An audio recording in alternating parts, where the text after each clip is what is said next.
तो जय हिंद प्यारे बच्चों, कैसे हैं आप लोग। उम्मीद करते हैं कि आप लोग अच्छे होंगे। आज हम लोग क्लास 10th का हिंदी का प्रश्न को देखेंगे। हम लोग मासिक परीक्षा के लिए आज हम लोग हिंदी का प्रश्न देखेंगे। जो हमारा मासिक परीक्षा 27 तारीख से स्टार्ट है, उसके लिए आज हम लोग हिंदी का सेट क्वेश्चन को देखेंगे। इसमें से 100% लड़ेगा परीक्षा में, प्रश्न इसी में से आएगा। क्योंकि देखिए, मासिक परीक्षा में ना फर्स्ट चैप्टर जो जैसे हम इसमें गद्य खंड और काव्य खंड को पूरा देखेंगे, गद्य खंड और काव्य खंड पूरा देखेंगे। और मासिक परीक्षा में होता है ना, पहला 1 से लेकर के 3 चैप्टर गद्य खंड में, काव्य खंड में भी पहला 1 से 3 तक चैप्टर से पूछा जाता है। यानी कि चैप्टर 1 हमारा श्रम विभाजन जाति प्रथा, 20 के दांत और भारत से हम क्या सीखे से पूछा जाएगा गद्य खंड में। और काव्य खंड में पूछा जाएगा हमारा जो जिसके लेखक गुरु नानक है। चैप्टर 1 है राम नाम बिनु बिरथे जग जन्मा, फिर दूसरा है रसखान का प्रेम एंड श्री राधिका, और तीसरा है अति सुधु स्नेह को मारा है धनानंद का। ये तीनों में से पूछा जाएगा। तो हम लोग आज 70 क्वेश्चन को देखेंगे, टोटल 70 क्वेश्चन, इसी में से आएगा प्रश्न। चलिए वीडियो को स्टार्ट करते हैं। ठीक, तो देखिए हमारा पहला प्रश्न है डॉक्टर भीमराव अंबेडकर का जन्म कब हुआ था। तो याद रखिए कि डॉक्टर भीमराव अंबेडकर का जन्म 14 अप्रैल 1891 ईस्वी को हुआ था, इसलिए हमारा ऑप्शन डी राइट आंसर हो जाएगा। अगला प्रश्न है निम्नलिखित रचनाओं में कौन सी डॉक्टर अंबेडकर की है। तो डॉक्टर अंबेडकर की रचना कौन सी है। तो देखिए the caste in India, the untouchables, who are they और हु आर सुधराज, सब क्या है, इनकी ही रचना है भीमराव अंबेडकर जी की, इसलिए ऑप्शन डी हमारा हो जाएगा सभी। अगला प्रश्न है आधुनिक सभ्य समाज श्रम विभाजन को आवश्यक क्यों मानता है। तो याद रखेगा कार्य कुशलता के लिए, इसलिए ऑप्शन ए हमारा राइट आंसर है कार्य कुशलता के लिए। अगला प्रश्न है लेखक को इस युग में कहाँ विडम्बना दिखाई दिया है। तो याद रखेगा जातिवाद में। इनका अंबेडकर जी के साथ क्या हुआ था, जातिवाद था। लेखक को जातिवाद में क्या दिखाया है, विडम्बना। अगला प्रश्न है डॉक्टर अंबेडकर की माता का क्या नाम था। तो याद रखिएगा डॉक्टर अंबेडकर की माता का नाम था भीमाबाई, ऑप्शन डी हो जाएगा। अगला प्रश्न है डॉक्टर अंबेडकर पीएचडी की उपाधि कब धारण किए थे। तो याद रखिएगा डॉक्टर अंबेडकर जी जो थे वो पीएचडी की उपाधि 1916 में धारण किए थे, इसलिए ऑप्शन सी हमारा हो जाएगा। अगला प्रश्न है डॉक्टर अंबेडकर ने किस पत्रिका का संपादन किया है। ठीक, तो देखिए डॉक्टर अंबेडकर ने बहिष्कृत भारत का संपादन किया, इसलिए हमारा ऑप्शन सी हो जाएगा बहिष्कृत भारत। अगला प्रश्न है भारतीय संविधान का निर्माता के रूप में हम किन्हें जानते हैं।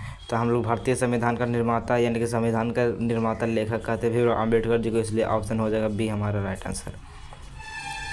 अगला प्रश्न है नलिनी विलोचन शर्मा विश्वविद्यालय में हिंदी के, देखिए नलिनी विलोचन शर्मा पटना विश्वविद्यालय के हिंदी विभाग के अध्यक्ष कब बने थे। तो ये जो नलिनी विलोचन शर्मा हमारे चैप्टर 2 में है, चैप्टर 2 20 के दांत के लेखक हैं नलिनी विलोचन शर्मा। वो सन 1959 ईस्वी में पटना विश्वविद्यालय के क्या बने थे, हिंदी विभाग के अध्यक्ष बने थे। ठीक, तो हमारा हो जाएगा ऑप्शन डी। अगला प्रश्न है नलिनी विलोचन शर्मा की मृत्यु कब हुई थी। तो याद रखिएगा नलिनी विलोचन शर्मा की मृत्यु हुई थी 12 सितंबर 1961 को। ठीक, याद रखिएगा। अगला प्रश्न है कासू के कितने दांत तोड़ डाले।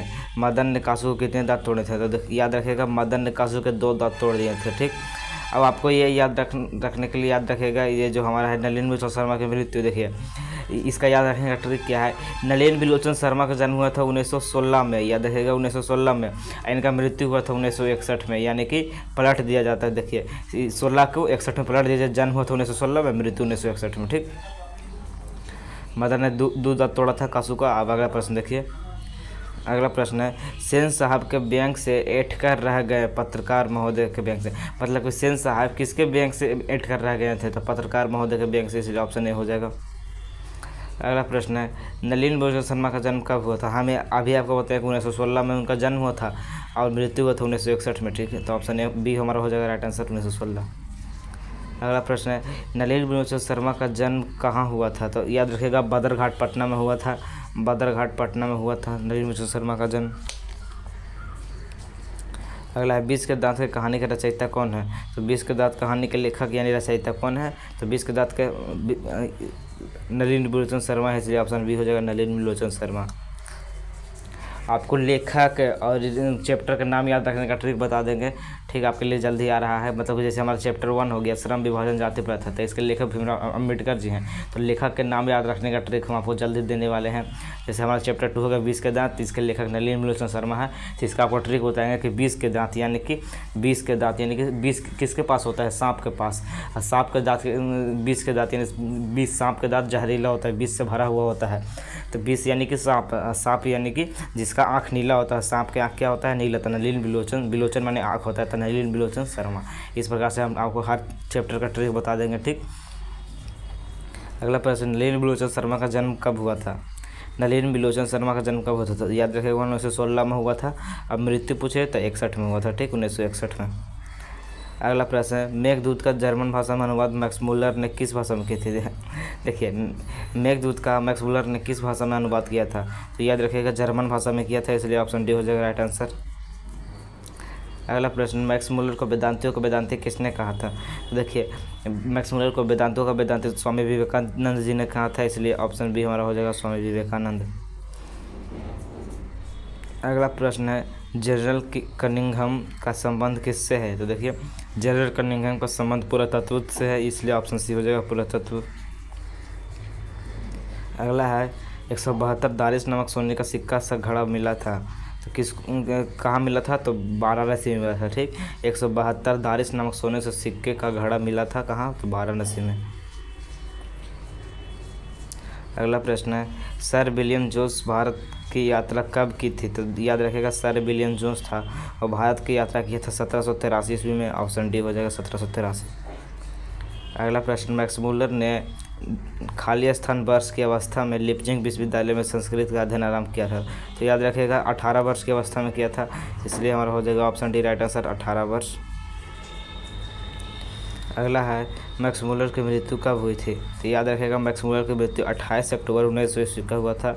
अब मैक्स मुलर का जन्म पूछे तो 1823 में हुआ था, ठीक। याद रखेगा 1823 में इसका जन्म हुआ था और मृत्यु हुआ था 1900, पक्का पुक्की 1900 में, ठीक, 28 अक्टूबर 1900 ईस्वी। अगला प्रश्न है 24 नंबर, मैक्स मुलर का जन्म कब हुआ था? तो आगे देखिए, 6 दिसंबर 1823 को हुआ था इसका जन्म। 1823 में 6 दिसंबर 1823 को इसका जन्म हुआ था, किसका? मैक्स मुलर का। अगला प्रश्न है, इस्लामिक शासक का आरंभ काल है, यानी भारत में इस्लामिक शासक कब से आरंभ हुआ है? तो याद रखेगा 12वीं सदी से इस्लामिक शासन आरंभ हुआ है, इसलिए हमारा हो जाएगा ऑप्शन है 12वीं सदी। अगला प्रश्न है, तलवंडी नामक का स्थान वर्तमान में कहाँ है? तो याद रखेगा तलवंडी जहाँ पे गुरु नानक का जन्म हुआ था, हमारा काव्य खंड का चैप्टर 1 का है, राम नाम बिनु बिरथे जग जन्मा, जिसके लेखक है गुरु नानक जी। गुरु नानक जी का जन्म हुआ था तलवंडी में। तलवंडी कहाँ है? तो पाकिस्तान के लाहौर में, इसलिए पाकिस्तान हो जाएगा। अगला प्रश्न है, वर्णाश्रम और कर्मकांड का विरोध किसने किया था? तो गुरु नानक ने किया था, इसलिए ऑप्शन ए हो जाएगा। अगला प्रश्न है, राम नाम बिनु बिरथे जग जन्मा पद में किसकी आलोचना की गई है? तो देखिए, राम नाम बिनु बिरथे जग जन्मा पद में बाह्य आडंबर की आलोचना की गई है, यानी कि जो बाहरी वेशभूषा जो दिखावटी करते हैं, असली भक्ति ये नहीं है कि आप टीका ले लिए, कंठी माला धारण कर लिए, भस्म लगा लिए, निर्वस्त्र हो गए हैं, ये भक्ति नहीं है। ये सब क्या है? दिखावा है कि हम भक्ति कर रहे हैं। भगवान का भक्ति हृदय से होता है, अंतरात्मा से होता है। पत्थर पर जाकर आप भगवान के मूर्ति के सामने आप जाकर डांस कर रहे हैं या फिर माथा पटक रहे हैं, फोड़ रहे हैं, ये भक्ति नहीं हुआ। आप जाकर अपने पूरा शरीर में सिंदूर लपेट रहे हैं या फिर कुछ भी कर रहे हैं ना, ये भक्ति नहीं हुआ। भक्ति क्या होता है? भक्ति होता है ना गरीबों का मदद करना, भगवान के नाम लेके, और असहायों को सहायता प्रदान करना, जो प्यासा है उसे पानी पिलाना, जो भूखा है उसे खाना खिलाना, ये होता है भक्ति। यानी भगवान कण कण में, मूर्तियों में नहीं भगवान है। भगवान क्या है? कण कण में, हर व्यक्ति के हृदय में, हृदय रूपी गुफा में भगवान वास करते हैं। तो हृदय में भगवान वास करते हैं, मदद करना चाहिए हमें। मदद करना असली भक्ति होता है भगवान का। किसी भी व्यक्ति का आप मदद कीजिएगा ना, या फिर कोई जानवर या पशु पक्षी का ही, तो क्या होता है? असली भक्ति होता है। असली भक्ति ये नहीं होता है कि आप राख लगा लेंगे पूरा शरीर पे सिंदूर लगा लेंगे, पूरा शरीर में आप निर्वस्त्र होकर घूमेंगे या फिर टीका लगा लेंगे, कंठी माला धारण कर लेंगे। ये सब क्या है? वाह आडंबर है। इसकी आलोचना किसने की थी? तो हमारे गुरु नानक देव जी ने की थी, गुरु नानक जी ने, ठीक। अगला प्रश्न है, गुरु नानक की मृत्यु कब हुई थी? तो याद रखिएगा 1539 ईस्वी में इनकी मृत्यु हो गई थी गुरु नानक जी की। ये अंतिम समय में क्या कहते हैं? मरते समय ये क्या कहते हैं? वाहे गुरु, ठीक है, वायु गुरु कहे थे अंतिम मरते समय में, ठीक, हे वायु गुरु ऐसे कुछ बोले थे। अगला प्रश्न है, वाणी कब विष के समान हो जाती है, यानी कि वाणी यानी कि आवाज़, विष यानी कि जहर, आवाज़ जहर के समान कब हो जाता है? राम नाम के बिना हो जाता है। जब वाणी यानी कि आवाज़ में राम नाम ना हो तो विष के समान हो जाता है। ऑप्शन ए हो जाएगा। अगला प्रश्न है, गुरु नानक का कथन किस कवि के कथन से मिलता है? तो याद रखेगा कबीरदास। कबीरदास भी यही बाह्य आडंबर को नहीं मानते थे, उनका भक्ति था असली। आप कबीरदास का तो सुने होंगे दोहे, पोथी पढ़ जग मुआ, पंडित भयो न कोई, ढाई अक्षर प्रेम के पढ़े से पंडित होए।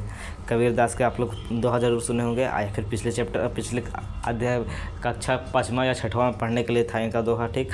तो कबीरदास का मिलता जुलता है किनसे? गुरु नानक से, ठीक, याद रखिएगा। अगला प्रश्न है, गुरु नानक का जन्म कब हुआ था?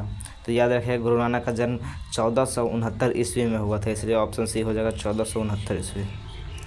अगला प्रश्न है, गुरु नानक के पिताजी का नाम क्या था? कालूचंद खत्री, ऑप्शन सी हो जाएगा कालूचंद खत्री। अगला, रसखान की काव्य भाषा कौन सी है? तो याद रखिएगा हमारा चैप्टर 2 है प्रेम श्री राधिका, इसके लेखक है रसखान। तो रसखान की काव्य भाषा ब्रज भाषा है, ब्रज भाषा, ठीक, याद रखिएगा ब्रज भाषा है। कृष्ण भक्त थे, मुस्लिम कृष्ण भक्त कवि थे। अगला प्रश्न है, सवैया छंद काव्य धारा का प्रवर्तक कौन है? तो रसखान है, ऑप्शन ए हो जाएगा रसखान। अगला प्रश्न है, आधुनिक काल का साहित्यकार कौन है? तो याद रखिएगा आधुनिक काल का साहित्यकार भारतेंदु हरिश्चंद्र हैं, आधुनिक काल का याद रखिएगा। अगला प्रश्न है, वरण प्रेम का अर्थ क्या है? तो देखिए वरण प्रेम का अर्थ होता है प्रेम का रंग, ठीक, ऑप्शन बी हो जाएगा प्रेम का रंग। अगला प्रश्न है, डॉक्टर विजयेंद्र के अनुसार रसखान की मृत्यु कब हुई थी? तो याद रखिएगा डॉक्टर विजयेंद्र के अनुसार रसखान की मृत्यु 1618 ईस्वी में हुआ था, ठीक। अगला प्रश्न है, रसखान का जन्म कब हुआ था? तो याद रखिएगा रसखान का जन्म 1548 ईस्वी में होता है। इस सब का जन्म मृत्यु लेखक का नाम याद रखिएगा, हम आपको सबका ट्रिक दे देंगे, ठीक। आप लोग बस अभी इतना ध्यान रखिएगा क्योंकि मासिक परीक्षा में हो सकता है तो पूछ दे। तो याद रखिएगा 1548 में इनका क्या होता जन्म, इनका जन्म मृत्यु लेखक के नाम चैप्टर के साथ याद रखने का ट्रिक हम आपको बता देंगे, ठीक।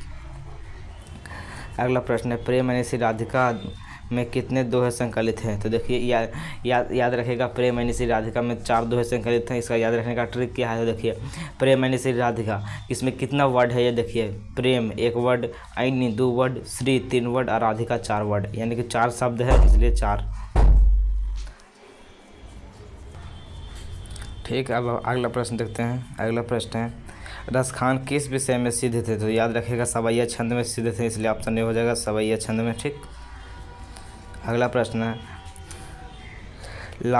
लाक्षणिक मूर्तिमता और प्रयोग वैचित्र्य के कवि हैं? तो इसी धनानंद है, ठीक, याद रखेगा। लाक्षणिक मूर्तिमता इतना याद मत रखेगा। प्रयोग वैचित्र के कवि सिर्फ याद रखेगा प्रयोग वैचित्र के कवि कौन है? तो धनानंद है, ठीक। ये हमारे चैप्टर 3 है, काव्य खंड में चैप्टर 3 है। अति सुधो स्नेह को मारग है, यहाँ नेको सयानक पाक नहीं। धनानंद प्रियो रसखान, धनानंद प्रियो सुजान सुनो, यहाँ जात दूसरो आत नहीं। हम आपको चैप्टर पढ़ाएंगे, इसी के चैप्टर के लेखक कौन है? धनानंद है, ठीक। अगला प्रश्न है, ऋतु मुक्त काव्य धारा के सिमौर कवि कहा जाता है? तो याद रखेगा ऋतु मुक्त काव्य धारा का कवि कौन है? ऋतु मुक्त काव्य धारा का है धनानंद, इसलिए ऑप्शन बी हो जाएगा धनानंद। अगला प्रश्न है, कवि प्रेम को मार्ग को अति शुद्ध क्यों कहते हैं? तो प्रेम को मार्ग को अति शुद्ध क्यों कहते हैं? तो देखिए यहाँ तनिक भी चतुराई काम नहीं करती है, यहाँ सच्चाई भी अपना घमंड त्याग कर चली जाती है, और यहाँ कपटी लोग चलने से झिझकते हैं, इसलिए ऑप्शन डी हो जाएगा उपरोक्त सभी। अगला प्रश्न, धनानंद किसके द्वारा मारे गए थे? तो याद रखिएगा नादिर शाह के सैनिकों द्वारा, ऑप्शन सी हो जाएगा। अगला प्रश्न, धनानंद की मृत्यु कब हुई थी? तो याद रखिएगा इनका मृत्यु हुआ था 1739 ईस्वी में, ऑप्शन बी हो जाएगा 1739। अगला प्रश्न है, एकांकी और एकांगी प्रेम के कवि है? एकांकित और एकांगी प्रेम के कवि, जहाँ भी याद रखिएगा प्रेम के पीर के कवि कौन है? तो धनानंद, प्रेम के पीर के कवि धनानंद। अगला प्रश्न है, शंकालु हृदय नहीं कर सकता? शंकालु यानी कि जिस हृदय में, जिस दिल में शंका होती है वो प्रेम नहीं कर सकता, ऑप्शन बी हो जाएगा। अगला प्रश्न है, धनानंद किससे प्रेम करते थे? तो नर्तकी सुजान नर्तकी से करते थे, इसलिए सुजान हो जाएगा, ऑप्शन सी। अगला प्रश्न है, धनानंद कवि हैं, तो प्रेम के पीर के कवि ऑप्शन में हो जाएगा, प्रेम के पीर के। अगला प्रश्न है, प्रेमघन किस युग के साहित्यकार हैं? तो याद रखिएगा भरतेंदु युग के हैं, इसलिए ऑप्शन सी हो जाएगा भरतेंदु युग के। अगला प्रश्न है, जीर्ण जनपद किसकी कृति है? तो याद रखिएगा जीर्ण जनपद प्रेमघन की है। प्रेमघन चैप्टर हमारा काव्यखंड में चैप्टर 4 है, उसके लेखक है हमारे चैप्टर 4 है, जिसमें हमें पढ़ते हैं, पढ़े विद्या परदेश की, बुद्धि विदेशी पाए, चाल चलन परदेश की, गए नहीं अति भाई। इसमें हम लोग ये जो धनानंद है पूरा भारत के रेखा चित्र खींचते हैं, जिसमें हम लोग कैसे भारतीयता अब हम भारत में नहीं दिखाई दे रहा है, भाईचारा सब गायब हो गया है, बोल सकत हिंदू ही नहीं अब मिल हिंदू लोग, अंग्रेजी भाखन करत अंग्रेजी उपयोग। इसमें हम लोग पढ़ेंगे, ये जो कवि हैं इन धनानंद, ये हम लोग लिखे हैं चैप्टर 4। इसमें बहुत बढ़िया इनका द्वारा लाइन लिखा गया है, बहुत मज़ा आता है पढ़ने में, आपको ज़रूर पढ़ाएंगे। ठीक, अगला देखिए, इनका याद रखिएगा जीर्ण जनपद किसकी कृति है? तो प्रेमघन की है। और एक और है प्रेमघन सर्वस्व है, याद रखिएगा प्रेमघन सर्वस्व। ठीक, याद रखिएगा प्रेमघन सर्वस्व किसकी कृति है? तो प्रेमघन की है। अगला प्रश्न है, अब्र नाम से इन्होंने किस भाषा में कविता की रचना की? तो क्या लग रहा है, अब्र नाम से ही लग रहा है उर्दू भाषा का शब्द है, अब्र अब्र अब्र अब्बू कब्र, इसम क्या है उर्दू भाषा में, ऑप्शन सी। अगला प्रश्न है, प्रेमघन की मृत्यु कब हुई थी? तो याद रखिएगा प्रेमघन की मृत्यु हुई थी 1923 ईस्वी में, 1923 में, इसलिए हमारा ऑप्शन सी हो जाएगा 1923।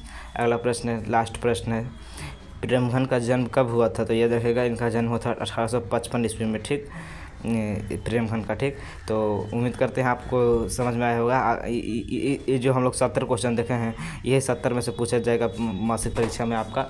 ठीक, तो याद रखिएगा यही हिंदी का गद्य खंड, काव्य खंड तो हो गया, गोधली भाग 2 का। अब हम लोग वर्णिका का और इसका व्याकरण का देख लेंगे, हिंदी व्याकरण और वर्णिका का हम लोग अगले वीडियो में देख लेंगे। ठीक, तो मिलते हैं आपसे नेक्स्ट वीडियो में, तब तक के लिए।